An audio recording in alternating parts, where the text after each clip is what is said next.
ঘটনা ১। আকাশটা আজ খুব বিষণ্ণ। গুম গুম আওয়াজে থেমে থেমে কাঁদছে। মাঝে মাঝে ঝিরিঝিরি অশ্রু দিয়ে ভিজিয়ে দিচ্ছে ধরণী। আকাশের দিকে তাকিয়ে হাসার চেষ্টা করল ফুয়াদ, কিন্তু হাসি আসছে না। আজ তো খুশির দিন, আজ তো হাসতেই হবে। এমন মুখ ভার করে রাখলে মা তো কষ্ট পাবেন। আজ মায়ের বিয়ে তো। ফুয়াদ ভাবছে আর মন হালকা করে মুখে হাসি আনার ব্যর্থ চেষ্টা চালাচ্ছে। ভেজা ঘাস মাড়িয়ে আরেকটু সামনে গেলেই ফুয়াদের বাবার কবর। বড় একটি পাতাবাহারি গাছের নিচে ছোট্ট করে বেড়া দেওয়া দুটি কবরের জায়গা। একটিতে ফুয়াদের বাবা, আরেকটি খালি এখনো। ফুয়াদের মা বাবার বিয়ের পর নাকি এই গাছের নিচে বসেই তার সময় কাটত। এত সুন্দর মনোরম একটি জায়গা। ফুয়াদ যখন খুব ছোট তখন তার হাত ধরে তার মা এখানে এসে ফুঁফিয়ে কাঁদতেন। ফুয়াদ চেয়ে থাকত শুধু মায়ের দিকে। আজ ফুয়াদের খুব কান্না আসছে, কিন্তু কাঁদলে তো হবে না। আজ আজ মায়ের বিয়ে, আজ অনেক হাসি খুশি থাকা লাগবে। মনকে এত বোঝাচ্ছে ফুয়াদ, তবুও কান্না চলে আসছে। ফুয়াদ বাবাকে দেখেনি কখনো। বাবার দুই একটি ছবি আছে মায়ের কাছে, মায়ের আলমারিতে থাকে। মা প্রায়ই দেখেন ছবিগুলো। ফুয়াদকে দেখিয়ে বলেন, চেনো? ফুয়াদ মাথা নাড়ে। ফুয়াদের মা থুতনি টিপে ধরে বলেন, আপনার বড়বেলার ছবি। ফুয়াদ ভাবতে থাকে, আমি আবার বড় ছিলাম কবে? বাবার কবরের পাশে ভেজা ঘাসে বসে পড়ল ফুয়াদ। হঠাৎ কেমন মুচকি হেসে ফুয়াদ বলে উঠল, আমার বাবা তুমি, তাই না? ঘটনা ২। ফুয়াদের ফোন বেজে ওঠে। এই সময়ে ফুয়াদের দুনিয়ার কারো সাথে কথা বলতে ভালো লাগছে না। রিং বেজে বেজে বন্ধ হয়ে গেল। হঠাৎ মনে হলো মাও কল দিতে পারেন। আজ তো মায়ের বিয়ে, কত কারণেই তো ফুয়াদকে মা কল করতে পারেন। তড়িঘড়ি করে ফোন বের করে দেখে মেঝো খালার ফোন। বিরক্ত হলো ফুয়াদ। আজ মা ছাড়া আর কারো সাথেই কথা বলা যাবে না। এই আত্মীয়দের আর কোনো কাজ নেই অন্যের জীবনে নাক গলানো ছাড়া। ফুয়াদ দোয়া শেষ করে হাঁটতে লাগলো। অনেকগুলো ফুল কিনতে হবে, একদম তাজা ফুল। হেঁটে হেঁটে রাস্তা পার হতেই মেজো খালার মেসেজ এলো, কাজটি ভালো করছো না, লোকেরা এখনই কী সব বলাবলি করছে, সমাজে নাক কাটাবে নাকি? ফুয়াদের মেজাজ খারাপ হলো খুব। আবার চোখে পড়লে মেজাজ খারাপ হবে বলে মেসেজটি ডিলিট করে দিল। পকেটে মোবাইল রাখতে রাখতে ফুলের দোকানে চলে এলো। ফুল দেখেই ফুয়াদের মন ভালো হয়ে গেল। আসার আগে মাকে বলেছিল, মা তুমি ফুল দিয়ে সাজবে না? মা খুব বিষণ্ণ ছিলেন, জবাব দেননি। ফুয়াদ ভেবেছিল অনেকগুলো গোলাপ কিনবে, কিন্তু এখন মনে হচ্ছে সাদা ফুল নেবে, শুভ্রতায় ছেয়ে যাবে চারিদিক। ফুল দেখছিল ফুয়াদ। ফুলওয়ালা জিজ্ঞেস করলেন, কোন উপলক্ষে ফুল কেনা হচ্ছে? ফুয়াদ ফুল দেখতে দেখতেই বলল, আমি জানি না কি কি ফুল লাগে। আজ মায়ের বিয়ে, মা খোঁপায় দেবে, ঘর সাজাবে, আর কি কি যে করবে জানি না। আমার অনেক ফুল লাগবে। ফুলওয়ালা অবাক হয়ে তাকালেন। ফুয়াদ সেই চাহনি বোঝে। তাই সেদিকে না তাকিয়ে নিজেই কাজ করে যেতে লাগল। ঘটনা 3। ফুল নিয়ে বাসায় ফিরতে ফিরতে দুপুর হলো। ফুয়াদ ফুলগুলো নিয়ে খুব অস্থির হচ্ছে, হইচই করছে শুধু শুধু। মা, এখনো কিছু করো নাই? বেডশিট চেঞ্জ করো নাই, রুমালটাও ময়লা। আচ্ছা, তুমি অন্য রুমে যাও, আমিই করছি সব। তুমি রেডি হচ্ছ না কেন মা? রায়হানা দরজার পাশে দাঁড়িয়ে ওড়নায় মুখ ঢেকে ফুঁপিয়ে কেঁদে উঠলেন। এই কান্নার ভাষাও ফুয়াদ বোঝে। ফুয়াদ না মায়ের প্রতিটি নিঃশ্বাসও বুঝতে পারে। মায়ের কান্না দেখে ফুয়াদ হাত থেকে সব ফেলে এসে মাকে জড়িয়ে ধরে বলে, আমার মনে হচ্ছে বাবা আর আমি দুজনে মিলে আমার মেয়ের বিয়ে দিচ্ছি। আজ কেঁদে কেঁদে আমার আনন্দ নষ্ট করো না। আজ আমার অনেক আনন্দ, বুঝলা? মাকে মৃদু ধাক্কা দিয়ে সরিয়ে পাশের রুমে ঢুকিয়ে চোখের ইশারায় আদেশ করল, ফুয়াদ, বধূ সেজে নাও। ফুয়াদ আবার নিজের কাজে মন দিল। রুম সাজাতে হবে ফুল দিয়ে, নতুন বিছানার চাদর দিয়ে। একটি এয়ার স্প্রেও কিনেছে বেলি ফুলের। ঘটনা 4। রায়হানা বিছানায় বসে ওড়না দিয়ে চোখ মুছে নিলেন। বিছানায় একটি লাল সাদা শাড়ি রাখা, কতগুলো লাল চুড়ি রাখা, একটি বড় লাল ওড়না, একজোড়া সাদা লাল কাজ করা জুতা, এক বক্সে কতগুলো অলংকার। বড় লাল ওড়নাটি গায়ে জড়িয়ে আয়নার সামনে দাঁড়ালেন রায়হানা। কত স্মৃতি মনে পড়ে গেল তার। 14 বছর বয়সে ফুয়াদের দাদার বাড়িতে ঠিক এমন একটি লাল ঘোমটায় বধূ সেজে এসেছিলেন তিনি। মনে পড়ে গেল তাদের মাত্র 6 মাসের সংসারের কথা। মনে পড়ে গেল ফুয়াদের বাবার চলে যাওয়ার কথা। কতই না মধুর ছিল সেই 6টি মাস। জীবনে অনেকবার সেই 6টি মাসের মধুরতা খুঁজেছিলেন তিনি।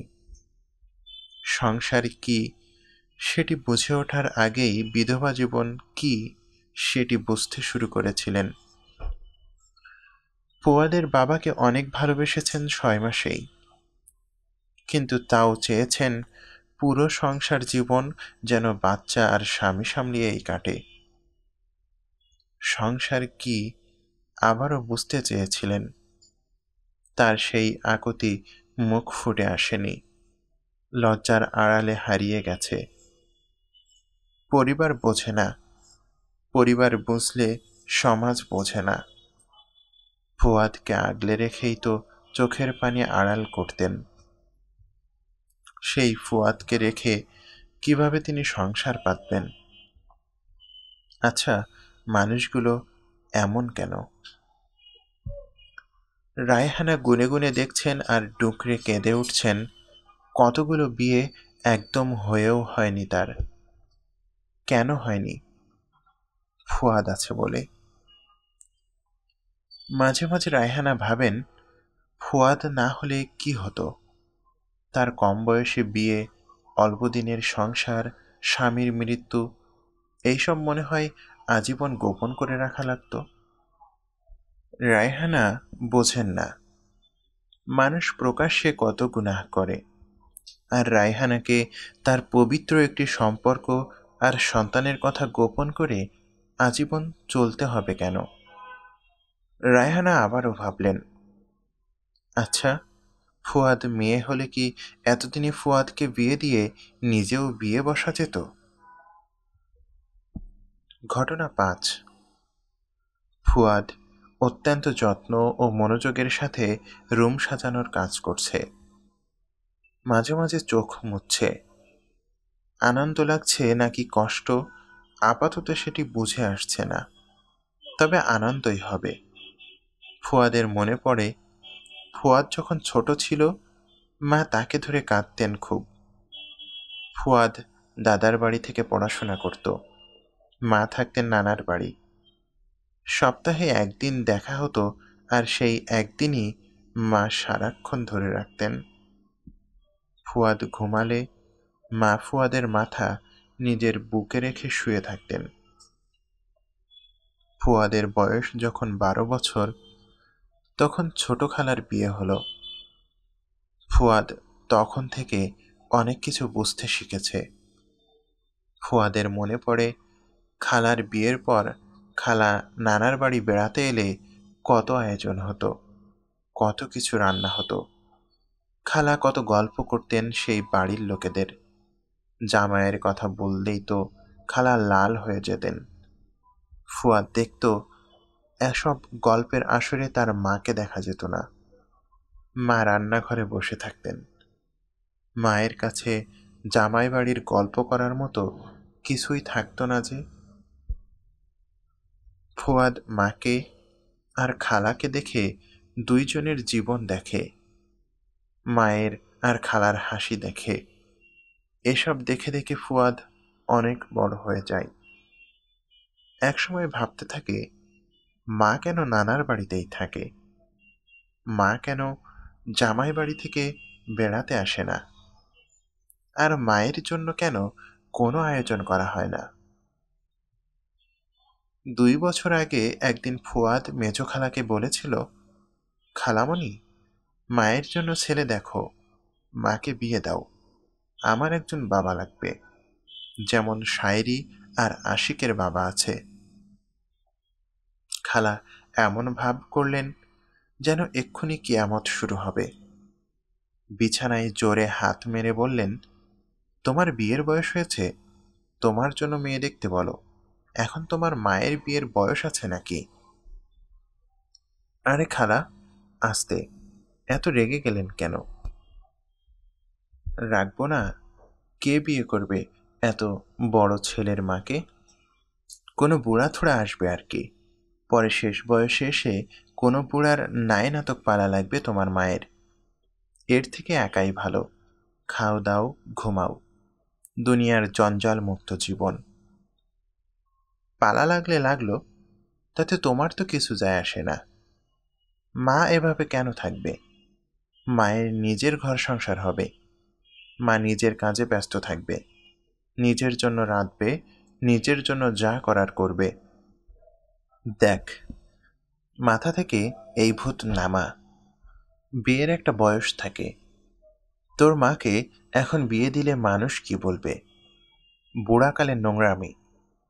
তাছাড়া তুই বিয়ে করবি কদিন পর, কোনো বাবাই তার মেয়েকে তোর হাতে দেবে না, যখন দেখবে পরিবারের মুরব্বীদেরই চরিত্রে সমস্যা। আজব ব্যাপার তো খালা, বয়সে বিয়ে হলে চরিত্রে কেন সমস্যা হবে? আমি তো এতে কোনো দোষ দেখি না। সত্য কথা বলো, আসলে তোমরাই চাচ্ছ না মা ভালো থাকুক নিজের সংসার নিয়ে। তোমরা চাচ্ছ মা তোমাদের জন্য নিজের জীবন বিলিয়ে দিক। এখন আমাদের দোষ হলো আমরা তার সুখ চাই না, তাই না? সে কি খারাপ আছে?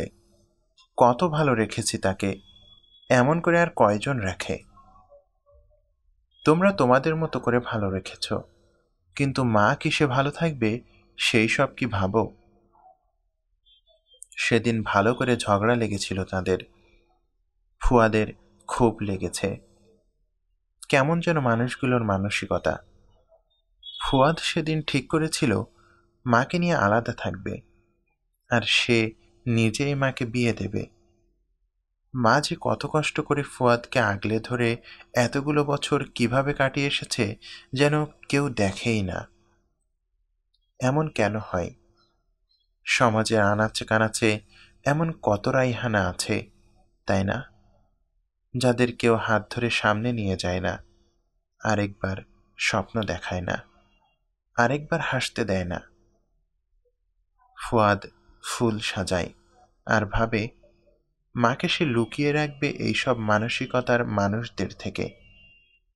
অনেক কঠিন একটি কাজ হবে, তাও মাকে আর কারো কথা শুনতে দেবে না ফুয়াদ।